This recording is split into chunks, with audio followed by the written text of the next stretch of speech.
The deadline is we want to get this done as soon as possible.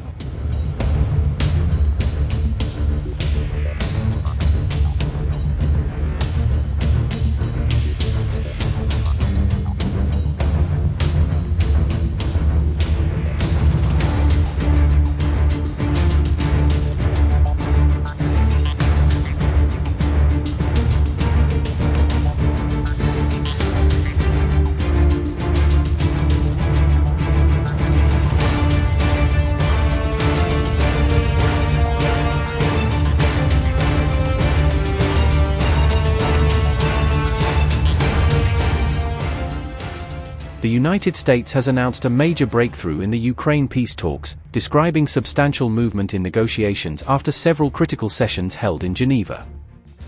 U.S. Secretary of State Marco Rubio said that President Trump is quite pleased with the progress made at the Geneva session, signaling that the White House now sees genuine momentum toward a potential deal. Well, today, and we've talked to him since, I think he's quite pleased at the reports we've given him about the amount of progress that's been made. This comes as the European Union has reportedly issued its own counterproposal to the US-backed peace plan, which many critics said leaned too heavily in favor of Russia and its demands. Rubio later briefed Trump on all the latest developments after meeting with Ukrainian, European, and American negotiators on November 23, outlining both the gains and remaining obstacles. The deadline is we want to get this done as soon as possible. Obviously, we'd love it to be Thursday. We'd love to be. Ultimately, the important point today is that we have made substantial progress. We've really moved forward. So I feel very optimistic that we're going to get there in a very reasonable period of time very soon. Whether it's Thursday, whether it's Friday, whether it's Wednesday, whether it's Monday of the following week, we want it to be soon because people are going to, between today and the time we deal with this, more people are going to die. More destruction is going to happen. Our goal is to end this war as soon as possible, but we need a little more time. Clearly, I think we all recognize that part of getting a final end to this war will require for Ukraine to feel as it is safe and it is never going to be invaded or attacked again. So that's clearly something that has to be discussed. I think we've made substantial progress on that and other points. Earlier in the day, Trump had lashed out at both Kyiv and European leaders, accusing them of mishandling the peace process and slowing down a deal that Washington wants to finalize quickly. Trump accused Ukraine of showing zero gratitude for U.S. support and also criticized the European Union for continuing to buy Russian oil, saying this undercut their own tough rhetoric against Moscow.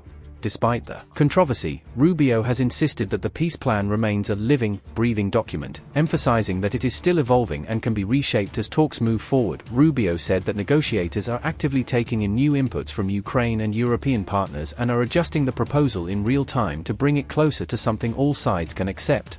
The secretary voiced optimism that the Geneva talks would soon produce a workable agreement, suggesting that the remaining gaps might be bridged with a few more intensive rounds of diplomacy. Trump said on November 22 that the U.S. proposal given to Kyiv should not be seen as a final offer, but rather as a starting point that can be refined through negotiations.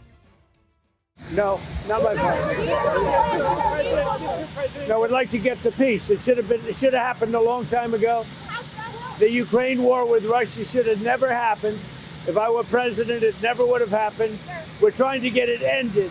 One way or the other, we have to get it ended.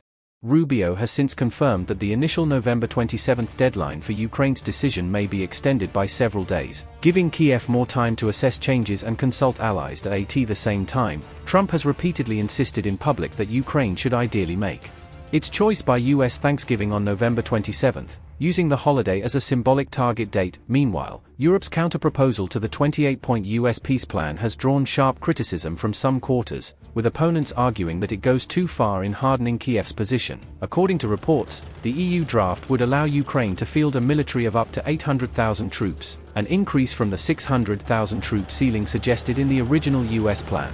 As noted by Reuters, the European plan would also remove language that effectively recognized Russia's occupation of Donetsk and Luhansk, demanding instead that these regions not be treated as lost territories. In addition, the EU draft calls for permanent NATO troop deployments on Ukrainian soil during peacetime, embedding Allied forces as a long-term deterrent against further Russian aggression.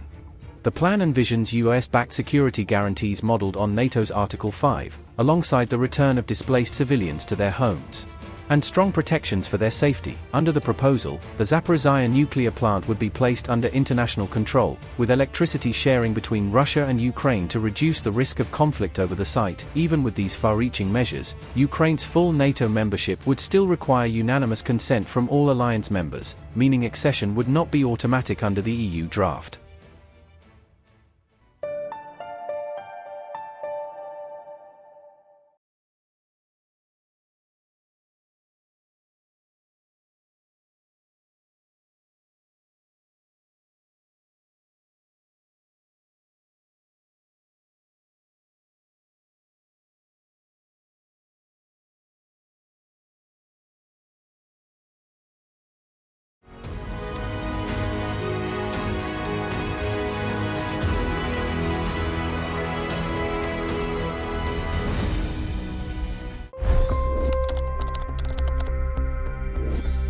$25 crore गरीब गरीबी को परास्त करके बाहर निकले। For the good of our nation, let's work together and let's truly make America great again. The fastest news breaks. Requested PM saying that we will have to speak to Putin and to Zelensky. The biggest news makers. The relationship with India is probably the most important bilateral relationship the U.S. will have for the rest of this century. The capital delivered quite an election result today. Expert analysis. The million-dollar question today is how to stop this dance of death. Ground reports.